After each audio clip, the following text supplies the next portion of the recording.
مرحبا أنبار كمان دقنا يوهانس فريناندو درار كل جزية بتفعل عليه مدبات زعبات عنا دملكت زعبا سناو مراو دملكت بزح جزية برنامج مسيحاني الكادون نريد رنات خطاتلتي كون بحافشو نهزبنا نزي من معالتي دك نستيو بزعبو خنزارب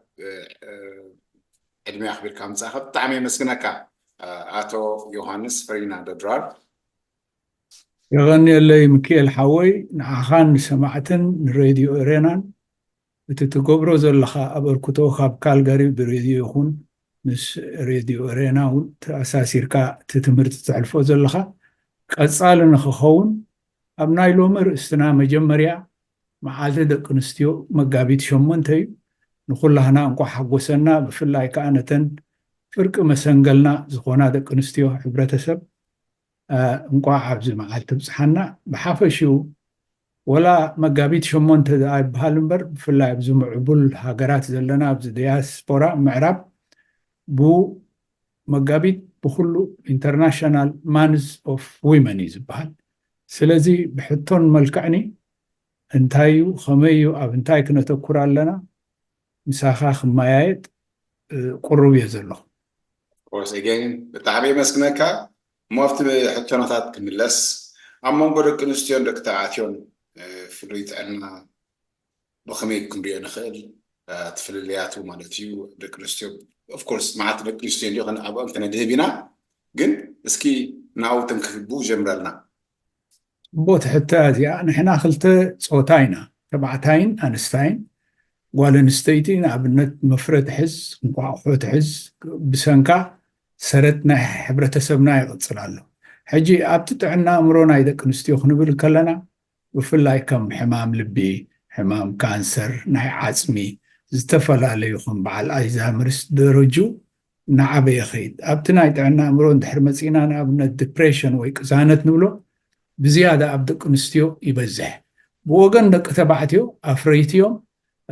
تي ناي تبعت هاي فرلوهم سبيرم نبلو ودت عباعتاي بأكلاو قرصو زيادة يبل بسمعيتون كابد كونستيو ناي أننت سلوزلو زيادة أو ودت عباعتاي زلو طبايات مسنا يقوال نستيتي كمزازن كله ودت عباعتاي ببهرياتو ناي نقولو بتتعابيو أنا حيال أنا نقوال نستيتي قوات أسرالون زلونو يبل أبتنا يحبرة سبنا دحارك الموصينا وزعتات نايدك نستيو عالم لخاوي جن قدامي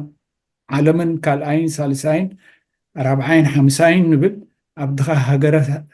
هجراتن أبحرستاي حبرة سبن يفعل عليه سلازي قوالن ستيتي بحاد سيرو أكالات كرتساز استفليه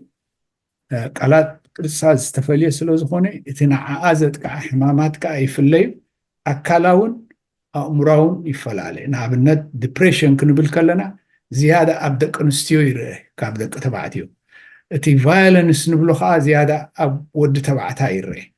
زي women's abuse نبلو نجارات هلو دك كتبعتيون دك هنستيو كتشكونون كهرمون رؤيو كابتي حبرة سبناتنا جميرنا نعبنت بحافش حبرة سب إيرترا أبزس عزي بتجمجامات تاي حبرات من قستات يكون ولا بتي من قصة حدا قاليو مصنعة زوصو لك قصرا بإيرتراي تقبرن دحرنا تسنت جن أكبابي 5 مليون يبصح أبدقة زلو بستة سدخا لعلي مليون فرعاني وخاب سودان جميركا إثيوبيا زلو لومون حديثنا كامبالا متسالو حجي تبهلي عبعدنا زلو أبنت 9 بهرات 9 أوراجاتات ويبنا حجي 6 زوباتات هلو 9 قوانقواتات هلو ቋንቋ ባህልኻ ይዝበካ ኣብ ባህሊ ናይ ከበሳዊ ትግርኛ ንጓለ ንስተይቲ ግደ ዝህብ ኣይኮነን ከም ኣብተን 9 ብሄራት ናይ ኤርትራ ብሄረ ኮናማ እቲ ዝማዕበለ ኣረኣዩ ኣብ ጓለ ንስተይቲ ብፍላይ እውን በቲ ናይ ጥንቲ ባህሎም ድሕሪ ኸይድና ናይ ኣዳዊ ሕብረተሰብ እዩ ደቂ ኣንስትዮ መሰል ኣለዎን ነይሩ ሕጂ ምትሕዋስ እናተቐየረ እዩ ግን ምኽንሻብ ዝበሃል ነገር ንኣብነት ሓደ ካብቲ ግፍዒ እዩ ኣብ ኩሎም ብሄራት ኣሎ ኣብ ናይ ብሄረ ኩናማ ግን የለን ሕጂ እቲ ኣነ ንስኻን ንተኩረሉ ዝያዳ ነቲ ኣብ ዲያስፖራ ዘለዋ ደቀይታት ደቂ ኣንስትዮ ክንብል ናይ ዳያስፖራ ኣዴታት ኣለዋ ሓዳር ዝገበራ ኣለዋ መናፅነት ዝመፃ ኣለዋ እቲ ቀንዲ ክነተኩረሉ ዘለና ከዓ ኩሉ ግዜ ንርስዖም እዚኦም ሰከንድ ጀነሬሽን ንብለን ኣብዚ ዝተወልዳ ደቅና ማለት እዩ ቀፅል ፅቡቅ እስኪ ድሓን መዓልቲ ደቂ ኣንስትዮ እንድዩ እስካብ ክንደይ ግደ ፀወታ ኣብዚ ሂወትና ሕጂ ደቂ ኣንስትዮ ክሪአን ከለካ ኦፍኮርስ ኣብ መፃፃና ካብ ኤርትራ ክመፅእ ከላ ብዙሕ ኣበርክቶ ገይረና ብነፃነት ኤርትራ ማለት እዩ እስኪ ብሓፈሽኡ ኸ እስካብ ክንደይ ኣበርክቶ ኣለዎና ብዓለም ከም ደቂ ኣንስትዮ ኣበርክቶ ናይ ደቂ ኣንስትዮ ኣብ ዝኾነ ሃገር ሕጂ ቁፅሪ ህዝቢ ዓለም ኣከባቢ 10 ቢልዮን ይበሃል ሎሚ 2024 ኣለና ሕጂ ጓል ኣንስተይቲ ፍርቂ ኣካል ናይ ዝኾነ ሕብረተሰብ እያ ብሂላት ኣሎ ብፈላጣት ይኹኑ ክኢላታት ይኹኑ ብዓበይቲ ሊቃውንቲ መራሕቲ ሃይማኖት ዝኾኑ ወላ ናይ ሊቃውንቲ ይኹኑ ከም በዓል ኔልሶን ማንዴላ ብዙሕ ዘረባታት ይህብ እዩ ጓል ኣንስተይቲ እንድሕር ተማሂራ ንነፍሳ ጥራሕ ዘይኮነ ንደቃን ነታ ስድራ ቤትን ንኩሉ ነቲ ኮሚኒቲን እያ ትምህር ወዲ እንድሕር ምሂርካ ወይ ወዲ ተባዕታይ ወይ ሰብኣይ ንነፍሱ ጥራሕ እዩ ንምንታይ ተኣደ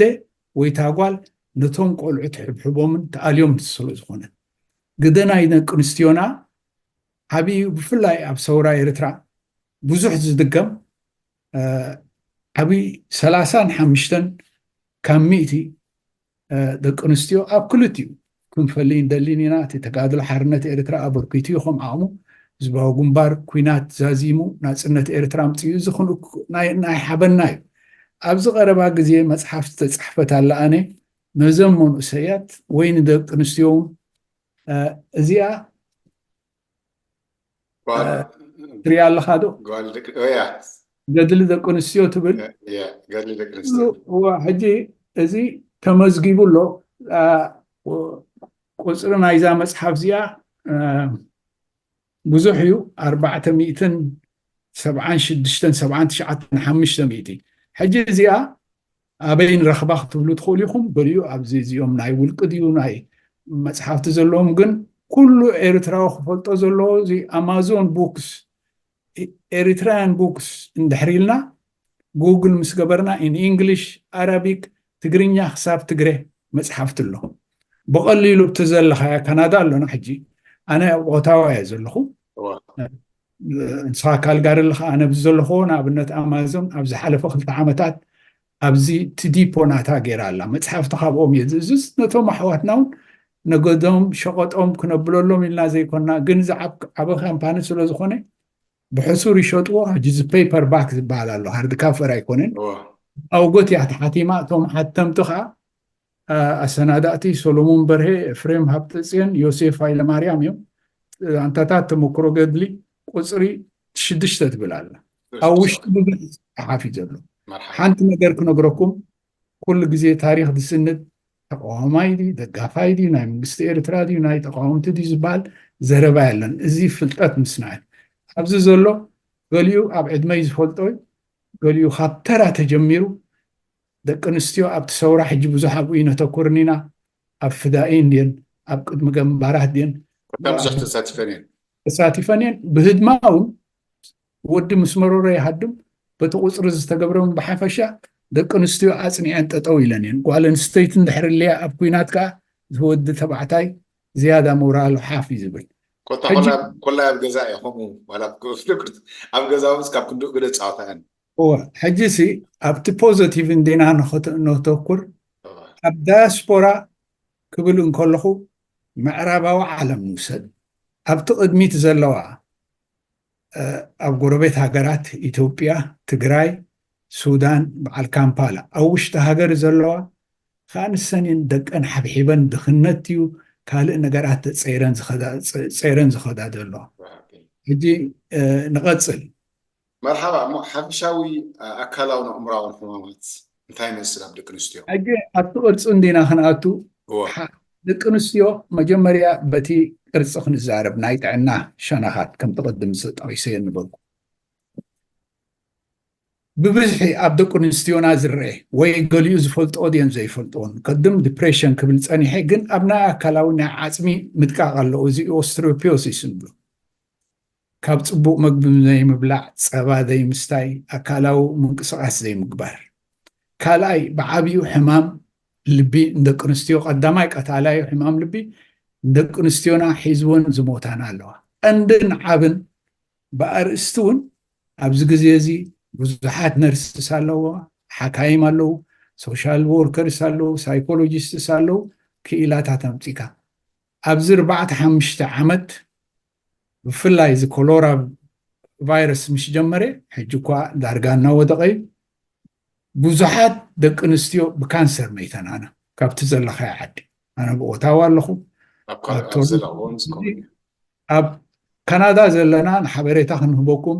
ከም ኣብነት ናይ ካናዳ ንውሰዳ ኤሮጳ ብዙሕ ኣለኹም ኣብተን 28 ሃገራት ኣውስትሬልያ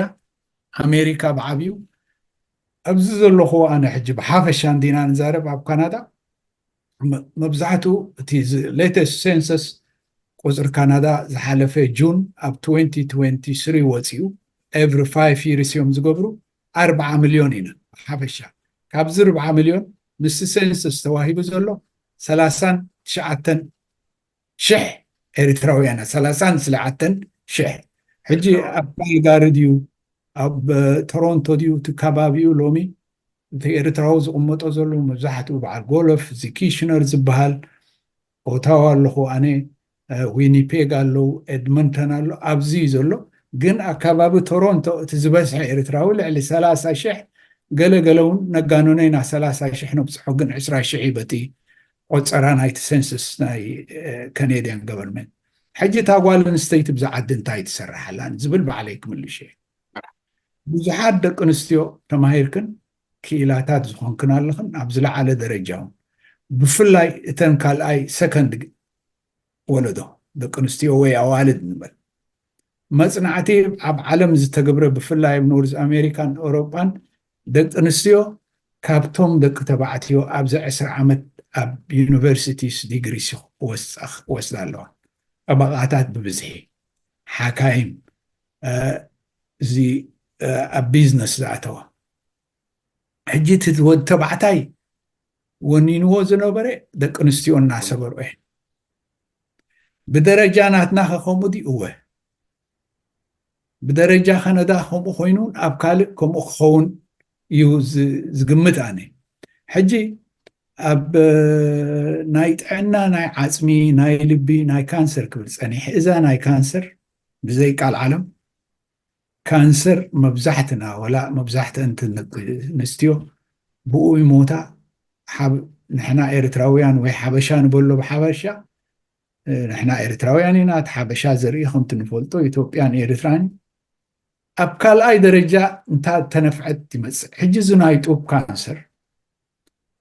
እቲ ትሮማ ወይ ቁስሊ ምንላዓል ኣይኮነን ቁፅረን ውሑድ ዳ ይኹን እምበር ደቂ ኣንስትዮ ኤርትራውያን ክልተ ጡበን ድዩ ሓደ ጡበን ዝተቆርፃ ኣለዋ ይሰርዕ ይኸዳ ኣለዋ እዚ ካንሰር ሰርቫይቨርስ ንብሉ ንምንታይ እዚ ይኸውን ኣሎ ቀልጢፍካ ምርመራ ዘይምግባር እቲ ፀጋታት ናይ በዓል ካናዳ ክንጥቅመሉ ኣለና ደቂ ኣንስትዮ ዝሰርሕኦ ከቢድ ስራሓት ኣሎ ንኣብነት እዚ ናይ ፅሬት ብዙሕ ኬሚካልስ ዘለዎ ካንሰር እውን የምፅእ እዩ ኣብቲ ስራሕ እውን የጠንቅቑ እዮም ሕሉፍ ስራሕ ኣሎ 2-3 ስራሕ ዝሰርሕ ኣሎ ብምንታይ መፅእ ካብ ገዛ ገዛ ይፍለይ ዕርፍቲ የድልያ ጓል ኣንስተይቲ ወላድያ ክንደያ ወሊዳ ካብኡ ሓሊፉ እውን ሕራይ እዚ ፋሚሊ ፕላኒንግ ዝበሃል ገና ይኣተናያን ኣለና ሓደ ማህፀን ቆልዓ ኣብዚ ዘለዎ ሕብረተሰብ ከም ዓድና ኣይኮነን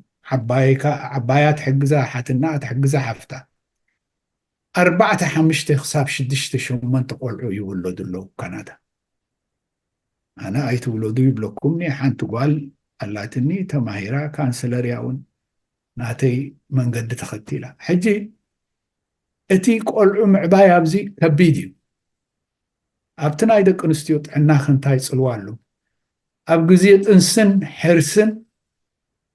እንታይ እዩ ብኸመይ እዩ ፍለጥ ኣለዎ ሕጂ ዓብ ርእስቲ ከምፅኦ ይደሊኒ اتي مخنشاب ويزي في جي ام زبلو فيميل جينيتال موتيليشن مقراص 4 عينت درجة له أب إيرترا كم نيشتي مقراص كساب مسفاي أبز مسمت عدد نستيونا مبزحة وجزيتهم حكايم يقوايو زي سيريان زبال بقولني أبي حكاية ندحر سازلو إذا خنزاربو لنا كيلاتات نرسس ناي ماترنيتي ديو كيلاتات نايجيرياتي حكايمون الله إزي أبزو ورحزي قوالياي تقبرو أي 9 يبلوكمني جن دق نستيو بقواليات رح هيوتن تقصل يبن حجي كابو تتعنا زبال مونوبوس دحر صقيات أبهلنا يفلن دحر مولادن كبر بعديو حنساون مسنقط عنا أب 30 يجمر أب جزيو مونوبوس بزح ديبريشن አሉ ካለ ሕማማት አሉ ነዚውን ብግቡእ ምፍላጡ ኣባ እዛ ሞኖፖሲ ኣብ ናይ ዕድመታት ዝጅምር በዝጋጣሚ እዚ ክገልፀልና ትኽእል ዶ? ልክዕ ገልፆ ክእል እየ መብዛሕትኡ ግዜ እቲ ሃርሞንስ ናይ ፈርቲሊቲ ኣብዚ ክሳብ ጓል ኣንስተይቲ ኣብቲ ፍርያታ ኣብ ዝምዕብል ሕብረተሰብ እቲ ፅግያት ናይ ወርሒ ኣብ 9 ዓመት 13 ዓመት መፅእ ሕጂ እቲ ናይ ቆልዓ ምውላድ እትሞትሎ ኣሎ ንኣብነት ብሕጊ ትሕቲ 18 ወይ 19 ካብ ፕሮቪሱስ ክትምርዖ ኣይፍቅድን እዩ ሕግታት ናይ ምዕራብ ሕራይ ኣብዚ ሕብረተሰብ ዝውን ብቦይ ፍሬንድ ገር ፍሬንድ ኮይኖም መደብ እዮም ምፁ ሕጂ ነተን ደቂ ኣንስትዮና ኣነ እንታይ ክመክረን ፈልጦ ኮና ግን ኢንፎርሜሽን ኢስ ፓወር ሓበሬታ ሰዓን ሓበሬታ ብዙሕ ክስታይ ኣሎ ካብ ዓዲ 30 ምስ ሓለፈት ሓንቲ ጓል ኣንስተይቲ ከምቲ ንፈልጦ እንቋቑሖ እናጎደለ ይኸይድ ድሕሪ 35 ዓመት ክሳብ 42 ዓመት እዚ ሕጂ ምስ ዝፀንሓ ታሪክ ናይ ሂወታ ምስ ደቂ ተባዕታይ ድያ ትቕመጥ ነይራ ኣቦርት ድያ ገይራ ኣነፂላ ድያ ቆልዑ ንኣብነት ካብቲ ዝውለዱና ዘለዉ ወላ ውሕድ ይኹን እምበር ኦቲዝም ዳውን ሲንድሮም ADHD እናተረኣዩ ሕጂ እቲ ክንፈልጦ ዘለና ምስቲ ባህልና ኩሉ ግዜ ቆልዓ እንተዘይመፀ እታ ጓል ኣንስተይቲ እያ መኻን ኮይና ትኩነን ደቂ ተባዕትዮ እውን ወላ ይውሕድ ኣብ ኩሉ እዩ ክልቲኡ እዩ ዘሎ ኣብ ገሊኡ መፅናዕቲ ክልቲኡ ብሓንቲ እዩ ካብ 50 ዓመት ንላዕሊ ወዲ ተባዕታይ ፍረናቱ እናጎደለ ኸይድ ጓል ኣንስተይቲ ካብ 35 42 ሕጂ ነቲ ናይ ፍርያት ክእለታት ብደም ወሲዶም ይምርምርዎ እዮም ሕጂ ዘን ምዕራባውያን ገሊኡ እቲ ንበሎ እቲ ፍረ ናይ ወዲ ተባዕታይ ትንቋሖ ናይ ጓል ኣንስተይቲ ከምዚ ንፈልጦ ኣብ ኣርቲፊሻል ክስታይ የፅንሕኦ ኣብቲ ቆልዓ ክወልዳሉ ዝደልያ እዚአን ትምህርቲ ድዩ ሓላፍነት ሕጂ ብዝናትና እንዲና ክነኣቱ ምኽንሻብ ኣሎ ብክንደይ መንገዲ ዝመፀት እያ እዚኣ ኣብ መንገዲ እዚ ዓሶድ ይሒዝዋ ካልእ ዝተፈላለዩ ሕማማት ትሒዝዋ ሕጂ ምስ መፃእኩም ንኩልኩም ንክልቴና ፆታ ልክዒ ብሱዳን ዲ ብኢትዮጵያ ዲ ብዩጋንዳ ክትመፅእ ከለካ ምስ ሓለፍካ በቲ ግሩፕ 5 ይኹን ቤተክርስትያናት ድዩ ቤተክርስታይ ካናዳ ከዓ ክነግረኩም እግረ መንገደይ እዚ ናይ ስርቂ ነገራት ዝግበር ዘሎ ንሕና ንፅይፎ ኢና ሓደ ዘበላሽውሉ ዝማሕበራዊ ጉዳይ ግሩፕ 5 እንድሕር ተባሂሉ 5 ሰባት ስራሕ ዘለዎም ገበን ዘይገበሩ ፈሪሞም እዮም ንሰብ ደምፅኡ ቤተክርስትያን እውን ህባና ነይረን ሕጂ ጉዲለኖ ዶፖዚት ጌርካ ዝወፅእ ኣሎ እዚ ከም ፀኣኪ 30,000 ዶ 40,000 እዚ ኣውፅዎ በጃኹም እዚ ንርእሱ እውን ከምለቦ እዚ ዓብር እስቲ ሓደ መዓልቲ እውን ክንዛረበሉ ኢና ኣለዉ ኤክስፐርትስ ወኪሎም ገንዘብ ዝወስዱን ገለና ኣና ኣንፃሮም የብል የለኹን ግን መስኪን ኤርትራዊ ተወፂዑ ዘሎ ብፍላይ ተን ደቂ ኣንስትዮ እየን ኣብቲ ዩጋንዳ ተሰንድየን ዘለዋ ናይ ኢትዮጵያ ናይ ኣዲስ ኣበባ ኩነታት ንፈልጦ ኢና ሕጂ ኣብቲ ናይ ጥዕና እንድየ ዘተኩር ዘለኹ እዚኣ ናይ ጡብ መርመራ ናይ ኩሉ ናይ ከስዐ ብፍላይ ናይ ማህፀን ናይ ሓንጎል ሕማም ናይ ጡብ እንድሕር ልዩ ኣብ ሓንቲ ገዛ ወይ ጓል ኣንስተይቲ ኩለን ተን ደቂ ኣንስትዮ ዓመታዊ ክገብራሉ ዕድላት ኣሎ ማለት እዩ ዕድላት ናይ ኣብቲ ጂንስ ኣሎ ኣብቲ ሄሬዲቲ ጅጅን ኣሎ ኦኬ ፍሬድ በዚኣ ንእሽተይ ብጡበን እውን ይመሃር እዩ ከመይ ገይረን ሻወር ደን ወስዳ ነፍሰን ክሕፀባው እቲ ጡብ ገሊኡ ክረጉድ ይኽእል ገሊኡ ክቡድል ወይ ንእሽተይ ካንሰር ኣካላዊ ሕማም ስለ ዝኾነ ኣስመራኺድ ከረንኪድ ተሰነይኪድ ዓሰብኪድ ወይ ብሓፈሽኡ ኤርትራ ከድካ እዚ ትራዲሽን ትሕዊ ይኩን ካልኣይ ነገር ኣትሪረ እዚኣ ክዛረባ ዝደሊ ዝኾነ ዓይነት ሕማም ዲፕሬሽን ድዩ ቆሎ ድዩ ዛር ዝናዊ ባህሊ ክመፅእ ከሎ እዚ ቀሺ ግርማ ንብሎ ሓደ እውን ኣብቲ ዛግር ሽሙ ጠፊኡኒ ደቂ ኣንስትዮና ኣቢዩዝ ምግባር ብመስቀል ምህራም ውጣ ገለ ኢልካ ሰይጣን ዝበሃል እዚ ሕጂ ኣብኡ እቲ ናይ ሃይማኖት ኣቱ ኣይኣቱን ኩላህና ኣመንቲ ኢና ደቂ ኣንስትዮ ክትታለላ የብልክን ዓደ ሕክምና ኣለና ዓደ ሕጊ ኣለና ምስ ሰብኣይክን ተኸባቢርክን ክብራን ተኸባቢራን እያ ምስላ ናይ ኣቦታትና ኣሎ ሓባእ ቁስሉ ሓባእ ፈውሱ እዚኣ ዓውብል በዚ ጋጣሚ እዚ መብዛሕትኡ ግዜ ክንዛረብ ከለና ኣብ ደቂ ኣንስትዮ ኢና ንድህብ ዘለና ኣብ ካንሰር ሕማማት ሓሚሙ ካልእ ሕማማት ሓሚሙ መጨሎት ኬድካ ንምሕፃብ ኣብ ኤርትራ ድዩ ወላ መብዛሕትኡ ግዜ ኢትዮጵያ እንታይ ብዛዕባ እንታይ ሪእቶ ኣለካ ኣነ እንታይ ሳይንስ ወይ ሳይኪያትር ንበሎ ሕክምና ናይ ስነ ኣእምሮ ነቲ ሃይማኖትኒ ነቲ ትራዲሽንኒ ኩሉ ኣይኩንኑን እዩ ጠቃሚ ድዩ ዘሎ ኣይጠቃምን ንኣብነት ጋብር ደንዓንቶ ሓደ ሰብ ዲፕሬሽን ዘለዎ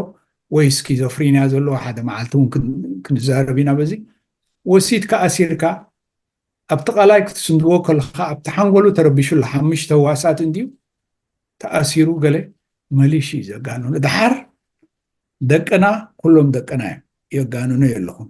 እዚ ናይ ድራግ ድዩ ኣብ ጋንጋ ኣትዮም ወደይ ክዕረ ኢልካ ንኤርትራ ምስዳድ እዚ ነውሪ ጉጉይ እዩ ከዓ ነውሪ ዘይኮነ ኤርትራ ሓደ ኣብ ዕብየት ዘሎ ወይ ድኻ ሃገር ንበሎ ሕጅብቲ ፖለቲካ ኣይንኣቱን ኣብ ኤርትራ ታኡንኮ ዘላ ናይ ሜንታል ሄልዝ ሆስፒታል ዛ ቅድስቲ ማርያም ትበሃል ሓንቲ እያ ዘላትና ካልእ ባህላዊ ነዚ ብዚ ዘሎ ዕድል ኣልጊስካ መጀመርያ ነቲ መንእሰይ ኣብዚ ዝተወልደ መሰል ኣለዎ መሰሉ እውን ትገፈሉ ኣለካ ኣብኡ ኮይዶም ዝጠፍኡ ካልእ ነገራት ኣሎ ሕጂ ዝርእስቱ ብዓብዩ ስሉ ዝኾነ እንታይ ናታ መዓልቲ ትወስዳ ዘለኹ ኣነ ጓልያን ሳዕስዒትን ኦኬ ማሕበር ደቂ ኣንስትዮ ንሱ ድዩ ዕላሙ ኣይኮነን ጓል ኣንስተይቲ ብትምህርቲ ላሉ ዝተዓወታ ወፂአን መዓልቲ ወርክሾፕ ተገይሩ ኣጋምሸት እዞም ሙዚቃ ዝሃርሙ ድዮም እንታይ ድዮም ተሓንበለ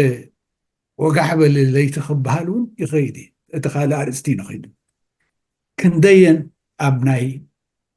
ፕሮፌሽናል ስራሕ ዝሰርሓ ክንደየን ቋንቋ እቲ ቋንቋ ምፍላጥ ዓዲ እንግሊዝ ንፈረንሳን ኣለና ኤርትራዊ ቋንቋ የብሎ ሕጂ እዚ ሰዓት እዚ ነቶም ናይ ካናዳ ዝዛረብ ዘለኹ ኣነ ብዘለኹ ፕሮቪንስ ብፍላይ ኣብ ካናዳ ንክትፈልጡ እቶም ሰማዕቲ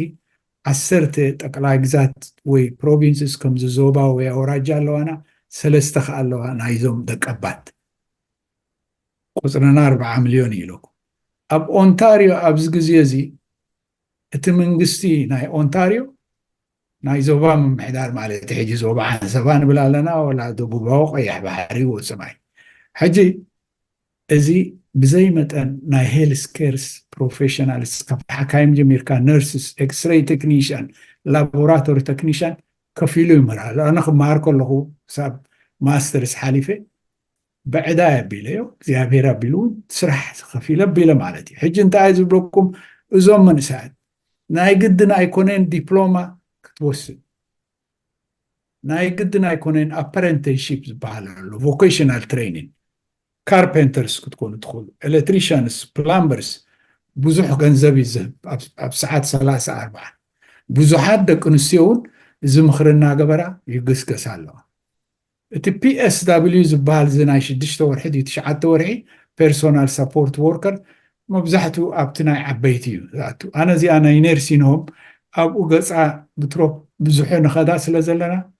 ኣይተሓዙ ለይ ሓንሳብ تريل زارب أبارنتي بس سرع سرعي جن حنتي اليوم زأرق زلو حبرة سبيل سرع كبيدي كتحاس باخد سرقا زلون زنبرني جن حسبها بلالا بفلايتن عسرت حدا عسرت خلت دوست جن RPN كتكونا registered practical nurse اكس-راي تكنيشن فارماسيست انمن نزل نخد قبروها ناي قدن كومينيتي عبخ اللي يبلون او حدا كباب تقمطا اتابون كل بزي خنت سديا ابقى عقوب تقبرات خونا قال لي ابقى هذا مهور ديو عن تمرتي انتهي هيوتنا خمين معبل مقبت عنا زلو خمين بل كمين خدن ازو تصبيب وددر ترفع له يتحازوا لي ما كنت نقرك حتى كاريتا مجمريا بزعما تعنا وزح سلازلبدلا دزي حدش تخططاري نزا بروجرام فلاي معها ديرايكا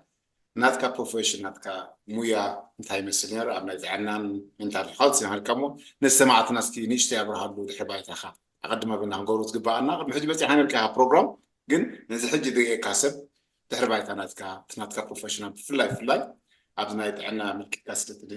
تزارب زي هاسكي نيشتي نقرنا أغني اللي يمكن أنا أبز مصر لومي جزية خيد 30 شو من تنقد من عزنات إريتريا مزيه أبتي خلتي ودبات بن تساعدي فيه بحصيره جن أبز مسمعكو تمجمر ياز بوركو نتمرتي لنا هنا كل جزية نأتون أبزي أنا تي مسرت نايت هاي سكول أبقدينا أنا ودخرني عدنا خنتك أسكالنا نصبوت أمبر كم تبوتاتنا نخنا فقر لنا هنا أمبر إذا لا بزبان مسير زلنا أوراجان هايمانوت دوغور إذا داي زبل عد خاسي سوركاي ناتكا سايكولوجيكال ميكاب حجي خو حصرو لكم 3 ديجري لني بحفشا ماسترز ديجري أبزي سايكياتريك سوشيال ووركر أي أني أبناء حنقول أمرو أمرو رويال أوتو هوسبيتال بهال جوجل غيركم ترخبوا تقولون خابت عبيتي ناي منتال هيلث هوسبيتال أب كندا أبز أوتوا يزلخو أوتوا خار سقطما زي أبد حري زلا ناي تي جراوند خوينا زلا أتا برلمان أي كندا ناي عد إنجليز بنت مثل من خنياتو بزها جرزي جزاتين برنس حجي بحفشو جن كاب مسمكيل عتحسكا بوزحات ويب سايتس ديو فيسبوك ديو تريونو تخونو BBC ديو فويس اوف امريكا خالقوتون بعال ما هتصندو انتايدو انا اتحمام تقوما يبل دقافا يبل اب عالمناها حجي يخبدو لكم اي تفرهو او وشت 4 سبات حادة بتعنا امرو بهيوتو خنكاي حادة 4 لو 5 سبات كا بز مخنيات ستكو حادة أب سدرابيت وي بز ختم زلهم نير رقاقسي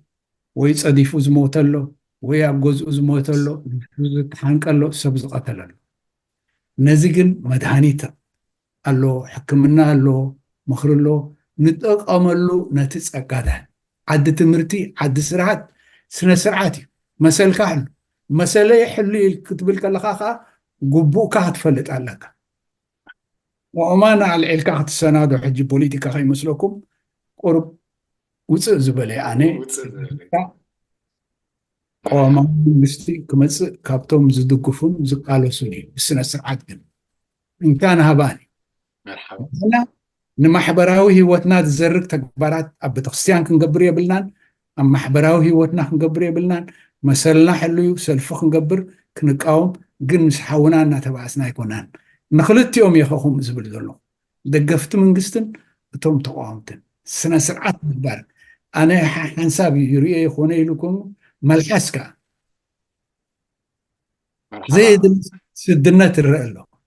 متصر رافي عبد تفسير نايبا حكي عبد إذا خليبا بفلا يتندق أنستيو حجي أتى يوهانس زيلو خمزي قليت بلاني أب كل ودباتنا عيناتي كن سلام كوني بزبيرت راز دلي أب دقة خامسينا نبرانان هيوتنا نبر غوندر كيتكن انتاي مصيكن زبحال زرفات قرينيالو صباح نقوت هاجر أب تسفاينا نبر بحقن بسنة سرعات نخيدي ክንደይ ታክሲ ድራይቨርስ ክንደይ ኡበር ድራይቨርስ የድልዩ ኣስመራ ወይ ከረን ፍልጠት ሒዝና ንእቱ የቐኒየለይ ቀፅል ምክኤል ናይ ባሓቂ ፅቡቕ መልእኽቲ እዩ ዓብ መልእኽቲ እዩ ኣብዘን ሓደስቲ መፅኣት ብፍላይ ደቂ ኣንስትዮ ስለንብል ዘለና ኣብ ካናዳ ብሓፈሽ ንሪኦ ኢና ብሙሉእ እውን ኣብ ኤውሮጳ ኣብ ኣሜሪካ ደቂ ኣንስትዮ ኒው ኤሚግራንት ሓደሽ ሪፊጂ ኮይነን መፅአን ብዙሕ ብድሆታት ኣጋጥመን ኣብኡታት እንታይ ተገበረ ሓይሽ ኢልካ ትርኢ ወይ ስኻ ትሪኦ ዘለካ ገምገማት ኣለካ ኣብቲ ዘለካ ዓዲ ኣነ ሕጂ እንታይ ዝገብር ኩሉ ግዜ ይርኦ ከታተል ክልተ ነገር ኣሎ እዚ ቤላ ቤሎ ኣሎ እቲ ብጭብጥ ንሪኦ ነገር ኣሎ እቲ ሶሻል ሚድያ ሕጂ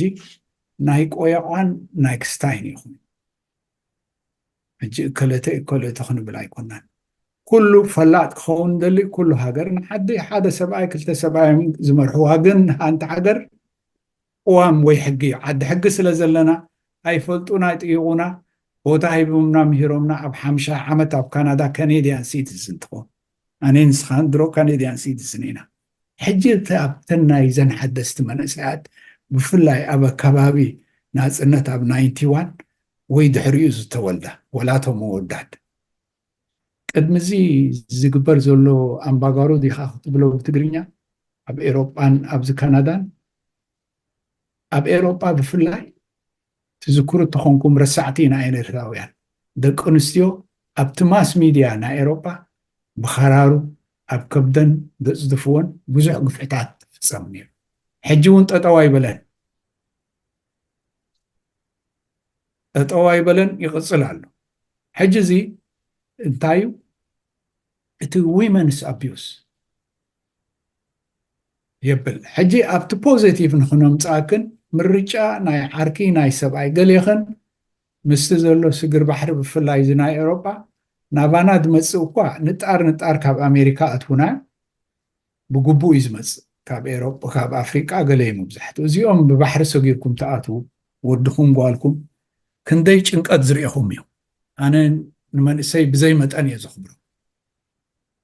ከምዚ እዚኦም ፀጊቦም ገለመለ ዝበሃል ዘረባ ኣነ ኣይሰምዖኒ እንታይ ክገብሩ ኣለዎም ግን ኣብቲ ዓዲ ምስ መፁ ንሕናቶም ዓበይቲ ዓብ ናይ ዓብ ክሰርሕ ሼክ ናይ ሼክ ክሰርሕ ካህን ቀሺ ናይ ካሽ ኣብ ቤተክርስትያን መፅኡ ሓደ ሕብረተሰብ ሰላምን ፍቅርን ገብር ፀላእ እንተለዎ ንቅሬታ ትደጋግማ እዚኣ ኣብ ቤተክርስትያናት መፅእካ ምባእስ ምፍጋእ ቤተክርስትያናት ኣዕፂኻ ኣብ ፖሊስ ምኻድ ካብዚ ካናዳ ትፈልጦ ኢኻ እቲ ኤርትራዊ ጅግንነት ቆራፅነት ፅርየት ስራሕ ክበላሾ የብሉን መጃኻትኩም ሕጂ ነተን ደቂ ኣንስትዮ ኣነ ዝብለን ነፍስኽን ኣርንባ ምስ ትዕልልኦ ፍለጣ ኩሉ ምፅእ ምስ በለ ሓደ ሰብ ካብቲ ክግበር ዘለዎ ካብ ዩጋንዳ ሱዳን ድዩ ኢትዮጵያ ነይሩ ኩሉ ናይ ደም ድዩ ናይ ሽንትን ድዩ ብፍላይ ክደግመልኩም እየ ወዚኣ ፍለጥዋ ብዙሕ ፈልጥ እየ ኣነ ብሕክምና ሆስፒታል ስለ ዝስራሕኩ ኣብዚ ግዜ እዚ ኣብ ዓለምና እዚ ናይ ፀውታዊ ርክክብ ሕማማት በዝሕ ኣሎ ሴክሹዋል ዲዲዝ ሕጂ ካላሚድያ ዝበሃል ኣሎ እዚ ጎኖርያ ንብሎ ጅግል እዚ ፈንጣጣ ሲቪልስ ብዓብዩ ኤችኣይቪ እንደገና ምለስ ኣሎ ንክትፈልጥዋ ኤችኣይቪ ወይ ኤድስ መድሃኒት ኣይተረኽበሉን ንዕድመ ዘንውሕ እዩ ዘሎ ሕጂ ክበሩ ብፍላይቶም ደቂ ተባዕትዮ ረኸብና ኢልካ ምስ ዝመፀት ሰበይቲ ይውደቕን እዩ ንስኻትክን ከዓ ኣብ ጥንስኽ ተኣትዋ ትኽእላ ዘይትፈልጦ ሕማም ሕጂ ብዛዕባ ሴክሽዋል ኤዱኬሽን ክንህብ ኣይኮና ንርእሱ ግን ዝወሃብ እዩ እንስ ከዓ ብስሩዕ ክኸይድ ኣለዎ ሕማማት ይበዝሕ ሄርፒስ ዝበሃል ኣሎ ንኣብነት ኣብዚ ካ መፂ ይብል ሕጂ ሲፍልስ ይጠፍእ ድሓር ወይ ዓይንኻ ይዕረወካ ድሕሪ 60 ዓመት ወይ ኣብ መንጎ ከዓኒ እንሲ እውን ኣፍራይ ክትከውን ኣይትኽእልን ብፍላይ ንደቂ ተባዕትዮ ሕጂ እቲ ኣርእስቲ ገፍሕ እንድዩ ኣነ እንታይ ዝብል ዘለኹ ክፀምቆ ጓልያን ሳዕስዒትን ፅቡቅ ግን እዚ ጓልያን ሳዕስዒትን ሲ انتاين منسايات حج اللوا يمصاين ابو ريان يعني حسابون حوس بلي حجي منسايات ناس تعوتها 10 second generation امصي كابت فورم كليتو انجينير كوينا كليتو نيرس كوينا خابزن حبيت الداتات كابزحات عوتها لخن ولا تقوانقوا مفلات بي اس دبليو مخانديو نيرس مخانديو كم زغير كانت حزب شوهاتو تخفل اب كندا ابز سعزي اب سيرفيس اندستري نازلنا مبزحتنا هذا قطعات يودك نستيو سيرفيس اندستريز مالت ابزي تاكسي اوبر صراحه انا نعقيل لكم عبي جن عقمنا ايرتراويان كنا زايدو لنا اب نيرسين هومس كلينين ابديت لي كامورجيت الممتاو ود 28 30 انا ود 30 سلسن كله خي ميدا 10 عمد يكون دي صنيحه مصي زركوكو حجي اب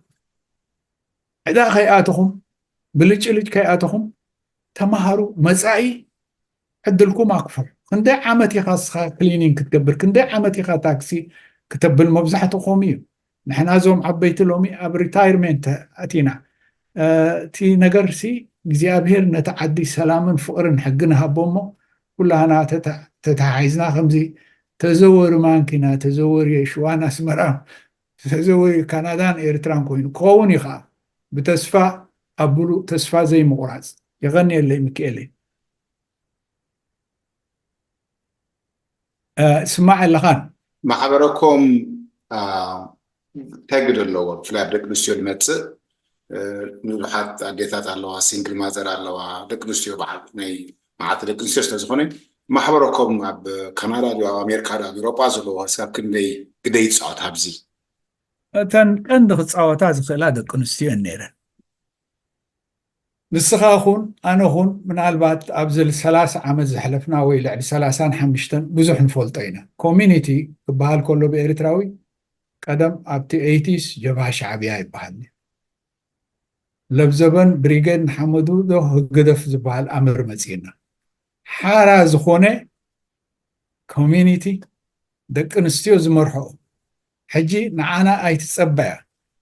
እቲ ዓብ ምጥቕላል ኣይከውን እዩ ግሩፕስ ዝብሎ ሰፖርት ግሩፕስ ዝብሎ ብዝዓዲ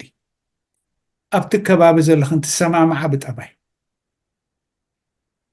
ኣብ ቤተክርስትያን ብሓባር ትኸዳ ዲኽን ወላ ኣብ ምስግድ ብሓባር ትኸዳ ተሰማሚዕክን ከምኡ ጌርክን ጀምሮ ኣሲሉና ብል ግን ኣብ ኢንተረስት በይዝ ዝብሉ ኣብ ጥቕሚ ከምዚ ምሽቲ ደዋወላሉ ብዘበኑ ዝክዳውንቲ መዓት እዩ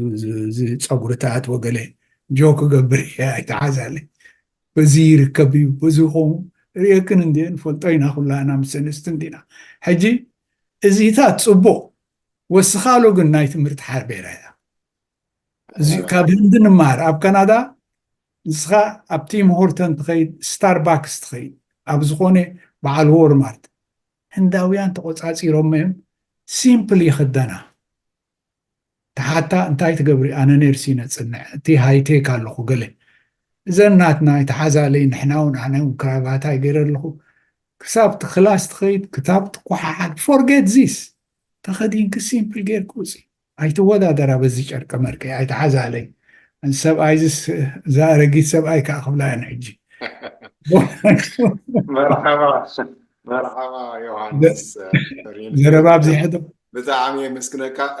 ለወባት ብሎ ተለይካ ብሓፈሽኡ ዝኩሉ ደቂ ኣንስትዮ ኣሕዋትና ከምኡ እውን ደቂ ተባዕትዮ ኣብ ጎኖም ኮይኖም ከታብዑ ድዮም ክሰርሑ ድዮም ዝተፈላለዩ ነገር ተለይካ ዕድል ክበካ እያ ወናይ መወዳእታ ከዓ ኣፅወልኩም እዚኣ ሓንቲ ኢድ በይና ኣይተጣቕዐን እያ ክልትየን እየን ደቂ ተባዕትዮ መሰል ናይ ደቂ ኣንስትዮ ክንሕሉ ክንከባበር ግቡእና ክንፈልጥ ንስኻትክን ደቂ ኣንስትዮ እውን ግቡእክን ክትፈልጣ ሓደ ሓደ ግዜ ኣነ ብ ካናዳ እንድየ ዘለኹ መሰለይ ይሕሉ ኢልካ ዘይመሰልካ ምግባር ኣብ ዘይትፈልጦ ስድነት እዩ ዘእትወካ ብዘይቃልዓለ ሕጂ እንቋዕ ኣብዚ ወርሒ ናይ ደቂ ኣንስትዮ ኣብፅሓና ወይ ድማ መጋቢት 8 ብዙሕ ሰሚናራት ኣሎ ዝመፅእ ዘሎ ሰሚናራት ኣብዚ ፓርላማ ድሕረይ ዘሎ ኣለውን ኣነ እውን ተዓዲመ ኣለኹ ብሓደ ክሰምዕ ስለዚ ካብተን እንታይ ከዓ ተምሃራ ካብቲ ኣከባቢኽን ዘለዋ ናይ ኣፍሪቃ ሕጂ ዞም ሩዋንዳ ብዘይምዕበሉ ምዕቡላት እዮም ከማና ስደተኛታት እዩ ናይ ኣፍሪቃ ኣለዉ ናይ ቪየትናም ኣለዉ ካብቲ ከባቢ ከዓ ምምሃር ነቲ ዝወሃብ ዘሎ ጥቕምታት መንግስቲ ካናዳ ሎሚ ገዚፍ ዝላዕ ገይሩ ኣሎ ንናእሽቱ ኮሚኒቲታት ንሕና ብሰንኪ ዘይምጥቃምና ካልኦት ይጥቀምሉ ኣሎ ከም በዓል ኢትዮጵያውያን ሶማል ኣሕዋትና ቁሩብ ይሕሹ ግን ኤርትራውያን እንተሃለና እቲ ሃገርነት ኣብ ቦትኡ ከሎ እዚ ዓድና እዩ ተሓንጎልካ ኩሉ ግዜ ብኤርትራ እንድሕር ከድካ ኣካልካ ኣብዚ ስለ ዘሎ ንቅድሚት ኣይትስጉምኒ ኢኻ ከምታ ዝበልክዎ ከዓ ሓንጎልናን ኣካልናን እንድሕር መሊእናዮ ፅባሕ ንጎ ብፍላይቶም ንኣሽቱ ሃገር ሰላም ምስ ኮነት ኣብ ዓድኹም ድዩ ቁሸትኩም ክትከዱ ንሕና ዘድልየና ኢንጂነር ነርስ ሓኪም መካኒክ እምበር መፅኡ ኣነ ካናዳ ነይረ ዶ ከምዚ ዝበሃል ዘረባ የድልየናኒ ኣብዚ ዓዲ ፅቡቕን ምዕቡልን እዩ ይቐኒየለይ ብድሕሪ ሕጂ ከዓ ብካልእ ኣርእስቲ ምስ ኣክሽሊ እዚኣ ሓንቲ ረስሕልካ ነይራ ሓንቲ ክዓተ ካለ ሰጊረ እያ ኢንተግሬትድ ምስ ካልእ ሕብረተሰባት ከም ካልኦት ኣፍሪቃውያን ድን ከምዚ ዓንቲ ኣቐድማ ብልካ ደገለፅካ ምስ ፓኪስታን ሂንዲ ተፈላለየ ዓሌት ጥቕምታት ረኽባሉ ደቂ ኣንስትዮ ኣሕዋትና ክዛብ ገለገለ ክትሪኦ ከለካ ኣነው ክዛብ ዝማያ ወዲ እያ ነረስ ሕጂ ሪኣ ኖትስ ገይረላ ሰጊረ እያ ማለት ተሕቶ እስካብ ክንደይ ኣገዳሲ እዩ ብፍላይ ኣብ ሕብረተሰብና ንምንታይ እንድሕር ሪኢኻዮ መብዛሕትኡ ግዜ ሓበሻ ኤርትራዊ ሓፈሹ ኣብ ነንሕዱ ኢኻ ትሪኢኻ ኣብ ነንሕድኩ እንተኮይኑ እውን ብዙሕ ክትወፅእ ኣይትኽእልን ኢኻ ካብቲ ዘለካ ዓቕምታት ኣተሓሳስባ እንታይ ሪኢቶ ካብዚ ዓብዩ እዚኣ ልክዕ ኣለካ ሚካኤል ሕጂ ብዘይቃን ዓለም ምዝራብ ኣድላይ እንድዩ ኤርትራውያን ክንከብ ከለና በዚ መፂፅ ፖለቲካ ንዛረብ ወይ ካብኡ ሓሊፍና እውን ብዘየድልየካ ሰይትከለ በዚ ኣትያ ዮሃንስ በዚ ወፅኡ ሚካኤል በዚ ወፅኡ ንብል ምስ ካልእ ሕብረተሰብ ምልላይ ካብኦም ትኸስብ ህንዲ ኢለ እዚኦም ፓኪስታን ኢለ ቤንግላዴሽ ኢለ ብዓብዪ እውን እዞም ሶማል ብዙሕ ከይዶም እዮም ብዙሕ ሽግራት ኣለዎም ኣብ ካናዳ ትፈልጥ ኢኻ ሚኒስተር ናይ ችልድረን ኣንድ ሶሻል ሰርቪስስ ኣሕመድ እዩ ሚኒስተር ኢሚግሬሽን እውን ነይሩ ተወሰነ እዋናት ነይሩ ንዓና እውን ብዙሕ የግዘና እዩ እቲ ሰለስተ ግዜ ምፂናዮ ኣብቲ ሊብያ ዝነበሩ እውን 700 ገለ ቅድሚ 4 ዓመት ሓጊዙና እዩ ብግሩፕ ከይድናዮ ሕጂ እንታይ ዝብል ኣብዚ ሰዓት እዚ ሶማልያውያን ኣብ ፓርላማ ኣለዉ ዘይኮነስ ኣብ ካንስል ኣብ በዓል ኣሜሪካ ኣለውና ገለ ሓደ ክልተስ ኮንግሬስ ኣብ ኤሮጳ እውን ነዚአን ደቂ ኣንስትዮ ክነግር ናይ ኣብ ጀርመን ሓንቲ ኤምፒላ ኤርትራዊት ኣብ በዓል ዓዲ እንግሊዝ እውን ኣላ ሕጂ እውን ሓንቲ ኤርትራዊት ኣብ ጀርመን ኣፕ ታሽሙ ገይራ ነዞም ፅሙማን ዕውራን ኣብ ሲኔማ ከይዶም ክሪኡ ከብሉ ዝዓበ ዓወት እዩ ሕጂ ነዚአን ከምዚአን ኣምፂካ ክተርኢ ኣለካ ኣብቲ ክስታይ ሕጂ ካብቲ ካልእ ክትወፅእ ኣለካ ካብቲ ሓደ ማይ እንድሕሪ ዝምሽምሽ ኮይኑ ከምዚ ዒላ ኣብ ቁራዕ ትጥጠቕ ምስቲ ካልእ ክንወሃስ ኣለና ስለዚ እንታይ ዝብለክን ሰራሕተኛታት ይኽን ፃዕረኛታት ይኽን